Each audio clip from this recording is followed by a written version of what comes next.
हम अपने टॉपिक पे आ जाते हैं, अपने इकोनॉमी के बारे में कुछ बात कर लेते हैं। बिल्कुल बिल्कुल जी, पेट्रोल के प्राइसेस तो स्टेबल हो गए 11 अगस्त तक। आई थिंक 11 तो आज ही है। बिल्कुल ठीक है, आपने बड़ा अच्छा जो है वो बताया, यानी कि आज रात को प्राइस दोबारा से प्राइस होने वाले हैं। जी बिल्कुल ऐसा ही।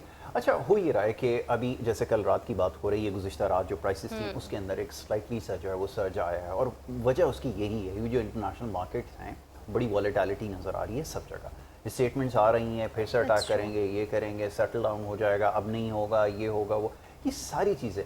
अच्छा, ये बड़ी डिलिबरेट मूव है, ये तो अब पूरी दुनिया को समझ में आ चुकी है कि किसको फ़ायदा पहुंचाने की कोशिश की जा रही है, क्योंकि ये खुद जब बिजनेस माइंड के लोग जो होते हैं, जब ये हुकूमतों में आ जाएं या इनको मुसल्लत कर दिया जाए, तो फिर ये हर चीज़ बिजनेस की तरह ही देखते हैं। खैर, हैविंग सेड दैट, हमारी सिचुएशन बिल्कुल भी अच्छी नहीं रही इस सारी सूरत हाल में। इससे पहले भी हमारा आपको याद है हमारे इससे वाले से हम कुछ बात कर लेते हैं। इस वक्त हमारे साथ डॉक्टर शहबाज साहब मौजूद हैं, इकोनॉमिस्ट, एनालिस्ट। उनसे हम अपने मुल्क के हालात के बारे में कुछ जान लेते हैं। अस्सलाम वालेकुम डॉक्टर साहब, आप हमें सुन रहे हैं? जी वालेकुम, आपकी आवाज़ बहुत हल्की आ रही है। अस्सलाम वालेकुम डॉक्टर साहब। आपकी आवाज़ बहुत हल्की आ रही है। नहीं है, कुछ ही देर में हम राब्ता बहाल करने की कोशिश करेंगे। ठीक नहीं आ रही, चलिए हम आगे चलते हैं, थोड़ी सी अब बात और कर लेते हैं। जैसे भी हमारा बात हो रही थी कि ये जो वॉलेटिलिटी है, इसका नुकसान क्या हो रहा है? इसका नुकसान ये हो रहा है कि बड़ी मार्केट्स के अंदर भी हम देख रहे हैं कि बहुत तेज़ी से इन्फ्लेशन जो है वो हिट कर रही है। वहाँ पर एक मैकेनिज्म एग्जिस्ट करता है जिसकी वजह से अगर इन्फ्लेशन के अंदर इजाफा होता है तो पब्लिक सेंटिमेंट बड़ी तेज़ी से चेंज होते हैं और हुकूमतें बड़ी तेज़ी से जो अपनी पॉपुलैरिटी खो देती हैं। On the other hand, Pakistan में कोई ऐसा क्राइटेरिया नहीं है, ना कोई डिलीवरेंस के ऊपर बात होती है, ना कोई आपकी जो है आपके क्या ट्रैक रिकॉर्ड है इसके, कोई भी चीज़, हम सारी चीज़ हमारे यहाँ डिस्काउंटेड है। याद रखिए कि आप अच्छी गवर्नेंस हो ना हो, कुछ काम करें ना करें, समहाउ आप सर्वाइव कर जाएं, बस ये आपकी अचीवमेंट है। सबसे बड़ी अचीवमेंट हमारी इकोनॉमी में इस वक्त क्या है? हमारे जो इकोनॉमिक प्लानर हैं, सो कॉल्ड डेट मैनेजर्स हम उन्हें कहते हैं, तो वो डेट मैनेजर्स की जो सबसे बड़ी जो अचीवमेंट है ना, वो ये है, उनका ट्रैक रिकॉर्ड देखें कि वो डेट को कैसे मैनेज कर रहे हैं, वो कैसे आईएमएफ के इंटरेस्ट को यहाँ पे प्रोटेक्ट कर रहे हैं, और कैसे गवर्नमेंट्स को ये बता रहे हैं कि आपने डेट उतारना है और मजीद डेट आपने कैसे परस्यू करना है, कैसे मजीद कर्जे लेना है, ये प्लानिंग की जा रही है और इसके लिए जो पैथ बनाया जा रहा है। सिर्फ ये हमारे जो सो कॉल्ड इकोनॉमिक एडवाइजर्स हैं, ये जो भी आप उनको नाम दीजिए, फाइनेंस मिनिस्टर कहें या कुछ भी कहें, ये सब उनकी प्लानिंग जो है वो यही है। तो ये इस वक्त डॉक्टर शहबाज हमें ज्वाइन कर चुके हैं, उनसे बात कर लेते हैं। अस्सलाम वालेकुम डॉक्टर साहब। जी वालेकुम सलाम। डॉक्टर साहब, आपको हमारी आवाज़ मौसूल हो रही है? आवाज़ आ रही, लेकिन आवाज़ बहुत हल्की आ रही है। हमारे पास जो है हमें डॉक्टर साहब की आवाज़ नहीं आ रही है। दोबारा से हम रब्ता कर लेते हैं क्योंकि यहाँ पर जो हमारे पास जो है वो नहीं आ रही। ठीक है, अच्छा जी, तो ये बात हो रही थी कि ये जो सिचुएशन है हमारे लिए बहुत ज़्यादा क्रिटिकल होती जा रही है, क्योंकि अगर हमारे पास कोई इकोनॉमिक प्लानिंग नहीं होगी, जो कि अभी तक नहीं है, तो फिर सिचुएशन ऐसी ही रहेगी कि रोज़ाना की बुनियाद पर हमें जो है वो पब्लिक को जो है वो इस तरह की डोज देनी पड़ती है कि कभी रात को प्राइसेस बढ़ा देते हैं और फिर कम तो नहीं करते, उसके बाद मजीद बढ़ा देते हैं और फिर अगले फेज में फिर बढ़ा देते हैं, फिर तो थोड़ा सा कम भी कर देते हैं बीच-बीच में, ताकि आप ज़्यादा गुस्सा ना करें। 0.0001% की जो है वो कमी होती है और उसके बाद दोबारा से 1% और 2% का जो वो इंक्रीमेंट हो जाता है। ये अब तक की हमारी इकोनॉमिक प्लानिंग है। इससे आप अंदाज़ा लगा सकते हैं कि हमारे जो इकोनॉमिक एडवाइजर्स हैं, ये पॉलिसी मेकर्स हैं, वो कर क्या रहे हैं। उनके पास कोई स्ट्रैटेजी नहीं है। यानी इस पूरे रीजन में पाकिस्तान एक वाहिद मुल्क है जहाँ रोज़ाना की बुनियाद पर प्राइस डिटर्मिन हो रही है। या तो आप अगर फ्री मार्केट कंपटीशन अगर चाहते हैं, ठीक है, आप ये जो जितने भी डिस्ट्रीब्यूटर्स हैं, ये जितने भी OMCs वाले हैं, इनको आप अलाउ करते हैं कि अपनी मर्जी से प्राइस डिटर्मिन कर लें और कंपटीशन हो जाएगा, फेयर कंपटीशन, जो जितने पे चाहे जो है उसको ट्रेड कर सकेगा। या तो ये आप कोई पॉलिसी रखें, लेकिन अगर आप खुद से पॉलिसी बनाने की कोशिश कर रहे हैं तो फिर नतीजा यही निकलेगा। इसलिए कोई भी नंबर आपके स्टेबल नहीं है। अब सवाल ये पूछा जाए कि आपके इन्फ्लेशन के नंबर आने वाले वक्त में अगले क्वार्टर के लिए आप निकाल रहे हैं, क्या आप बेसलाइन सेट की है, कैसे निकालेंगे? ज़रा कोई तरीका बताइए कि इन्फ्लेशन कहाँ आपकी खड़ी है, परसेंटेज क्या है। ये जो आप पेपर्स के ऊपर दिखा रहे हैं 7 साढ़े 7%, ये बिल्कुल भी एक्सेप्टेबल किसी के लिए भी नहीं है, किसी भी थ्योरी के तहत ये एक्सेप्टेबल नहीं है। सिंगल डिजिट के अंदर डिस्काउंट रेट को कोशिश कर लें होल्ड करने की, जैसे इस मॉनेटरी पॉलिसी के अंदर आपने किया है, इसका भी कोई नतीजा निकलने वाला नहीं है अगर फ्री मार्केट थ्योरी के ऊपर बिलीव करते हैं और उसके ऊपर अगर पॉलिसी सेट करते हैं। तो ये बिल्कुल भी आपके लिए, हमारे लिए, पब्लिक के लिए, पाकिस्तान में चल जाएगा माइंड यू, क्योंकि पाकिस्तान में लोगों को नहीं पता कि आप क्या कर रहे हैं। लेकिन अगर ग्लोबली इन सारी चीज़ों को देखा जाए तो पूरी दुनिया में किसी एक कंट्री के अंदर भी एक्सेप्टेबल नहीं होता जिस तरह से आप अपनी इकोनॉमी के नंबर्स जो है वो दिखा रहे हैं। और क्या अब हमारा राब्ता दोबारा बहाल हुआ है डॉक्टर शहबाज से? अस्सलाम वालेकुम डॉक्टर साहब, आपको हमारी आवाज़ आ रही है? जी वालेकुम सलाम जी, बिल्कुल आ रही है आवाज आपकी। फाइनली डॉक्टर साहब कैसे हैं आप, और वेलकम करते हैं आपको हमारे शो में। जी बहुत शुक्रिया। अच्छा डॉक्टर साहब, मुझे बताइएगा हमारी जो इकोनॉमिक सिचुएशन है अभी हमारे मुल्क में, जो हालात चल रहे हैं पेट्रोल के प्राइसेस के हवाले से, आप क्या कहेंगे? क्या सूरत हाल आपको लग रही है? क्या आपको कुछ बेहतरी दिख रही है? क्योंकि हमें तो अनफॉर्चुनेटली कोई बेहतरी नज़र नहीं आ रही है। अब बेहतरी इसी में आप देख लें कि अभी बारिशें हुई हैं तो कितने दावे हुए कि हमने पूरे मुल्क के अंदर सीवरेज सिस्टम जो ठीक कर दिया है, और ये जो बारिशें हुई हैं इसके अंदर पानी का जितना बंदोबस्त इन्होंने किया है वो आपके सामने है। और वही बात जो पहले हमने लास्ट प्रोग्राम में की थी कि हम अनफॉर्चुनेटली 80 साल होने को हमें हो रहे हैं, तो हम अभी तक ये तय नहीं कर पाए कि जो बुनियादी जरूरियात हैं लोगों की वो हमने कैसे पूरी करनी है, बुनियादी जरूरियात की क्वालिटी जो है वो हमने कैसे बरकरार करनी है, बुनियादी जरूरियात जो है उसका जो सप्लाई चेन है उसको हमने कैसे सस्टेन करना है। तो जहां तक इकोनॉमिक इंडिकेटर्स की बात है तो आप उनको ग्राउंड रियलिटी से कंपेयर कर लें, आपको सारा अंदाजा हो जाएगा कि हमारी इकोनॉमी जो है वो उसकी जो डायरेक्शन है वो बिल्कुल ऑन द ट्रैक है या ट्रैक से हम हटे हुए हैं। अनएम्प्लॉयमेंट आप देख लें आपके सामने है, इन्फ्लेशन आप देखें आपके सामने है, तकरीबन 40 से लेकर 45% हम पॉवर्टी रेट हमारा बढ़ चुका है। दुनिया में तरक्की जब होती है तो पॉवर्टी अनएम्प्लॉयमेंट कम होता है, हमारे यहाँ तरक्की हो रही है, पॉवर्टी अनएम्प्लॉयमेंट बढ़ रहा है। और फिर जब दुनिया के अंदर ग्रोथ होती है तो इनकम पर कैपिटा बढ़ता है, इन्फ्लेशन जिसको कंट्रोल किया जाता है।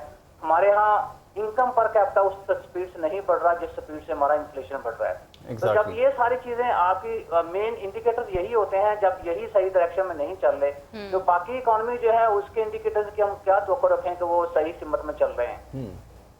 ठीक है डॉक्टर साहब, अब ये बताइएगा, नंबर्स को तो हम किसी तरह मैनेज कर लेते हैं, अभी आपने एक मामले की निशानदेही की है। सवाल मेरा ये है कि ये जो इतना तवील अरसा हो गया है, ये आपके जो सो कॉल्ड जो इकोनॉमिक प्लानर हैं ये किस किस्म की प्लानिंग कर रहे हैं? क्योंकि प्राइस डिटर्मिनेशन अगर रोज़ाना की बुनियाद पर होगी ऑयल की तो सारी चीज़ें आपकी इधर उधर हो जाती हैं।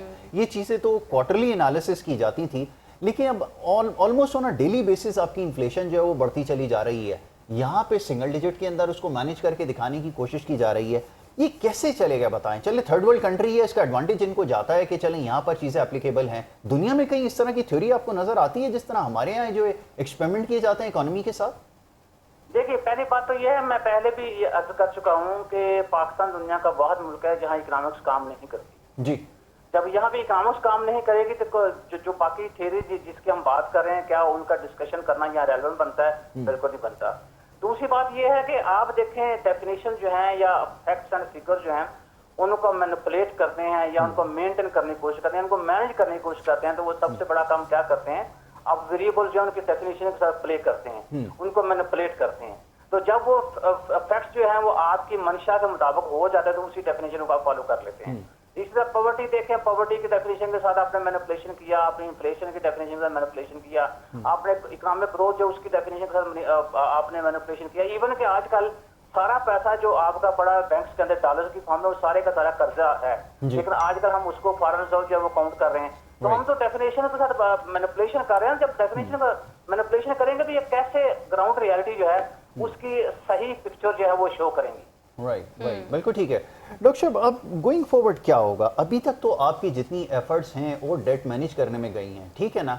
अब ये कि ये वाकईतन जो इकोनॉमिक स्टेबिलिटी की बात आती है, इसके लिए क्या करना पड़ेगा? क्या इसके लिए फिर कोई नया एक्सपेरिमेंट करने की ज़रूरत है? किसी और को इंपोर्ट करना पड़ेगा? अब हमेशा होता है, आपसे मुराद ये कि इस कंट्री के अंदर एक फाइनेंस मिनिस्टर के नाम पे एक शख्स को, एक बैंकर को हमेशा इंपोर्ट किया जाता है और इवेंचुअली ये होता है कि वो किसी और के इंटरेस्ट को प्रोटेक्ट करने के लिए पॉलिसी मेकिंग करता है और नतीजा ये निकलता है कि जब आपकी गवर्नमेंट जा रही होती है तो आप बिल्कुल स्क्रैच पे खड़े होते हैं। यानी कि जो कर्जे आपने 4 साल में मैनेज करके जिस तरह अपनी इकोनॉमी को चलाया था, जैसी आपकी हुकूमत जाएगी आप दोबारा स्क्रैच पर आएंगे। क्या ये एपिसोड एक दफा फिर चलने वाला है? फिर रिपीट होगा?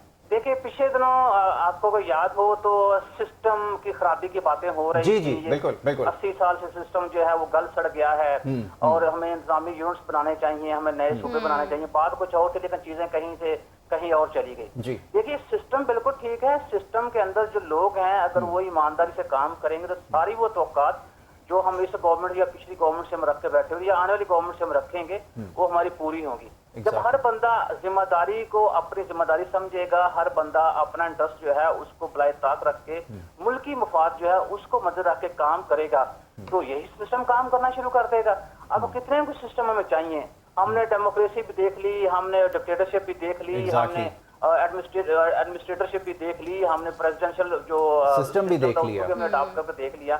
तो बात वहीं पे अब खड़ी आ जाती है, हो जाती है कि देखें जो कोई पॉलिसी हो, वो शॉर्ट टर्म पॉलिसी हो, आपकी मीडियम टर्म पॉलिसी हो, आपकी लॉन्ग टर्म पॉलिसी, उसका एक बहुत बड़ा उनसर है जिसके ऊपर कोई बंदा बात नहीं करता, उसको हम कहते हैं ऑनेस्टी।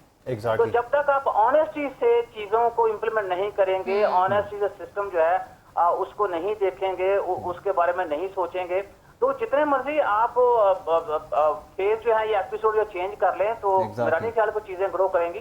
तो सबसे बड़ी बात जो पहले मैंने आपसे कही थी वो यही है कि फ्रॉम बॉटम टू टॉप हर बंदे को जो भी रिस्पॉन्सिबिलिटी दी गई है उसको अपनी जिम्मेदारी समझ के कबूल करना चाहिए।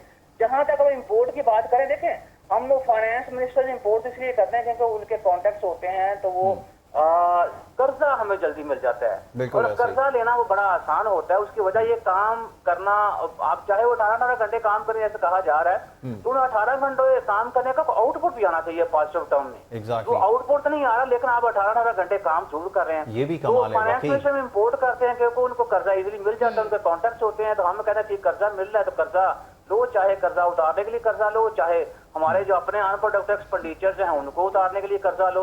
बाकी बात के नेक्स्ट जनरेशन हैं उनको मकरूज करते जो उसमें क्या हमारे 5 साल पूरे होने चाहिए।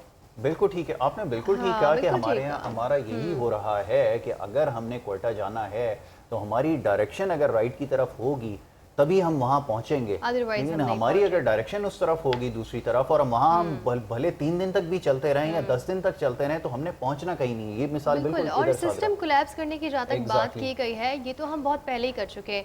इक़्तिदार में होने के बाद भी अगर आप इस चीज़ को बोल रहे हैं कि सिस्टम कोलैप्स कर गया तो फिर डिलीवर क्यों नहीं किया गया, कंसिडरेशन पर क्यों कुछ चीज़ नहीं रखी गई, और अब आगे होगा क्या, और काफ़ी लोग तो उसको सपोर्ट भी कर रहे हैं। आपको क्या लगता है डॉक्टर साहब, क्या इससे कुछ अगर यूनिट्स बन जाते हैं तो कुछ हमारे हमारे कंडीशन में कुछ बेहतरी आएगी, हमारे मुल्क की सूरत हाल बेहतर होगी? देखें बात वही आ जाती है ना, आप इंतजामी यूनिट्स बना लें जितने चाहे बनाने हैं आपने, ठीक है, आप सूबे बना लें जितने बनाने हैं आपने।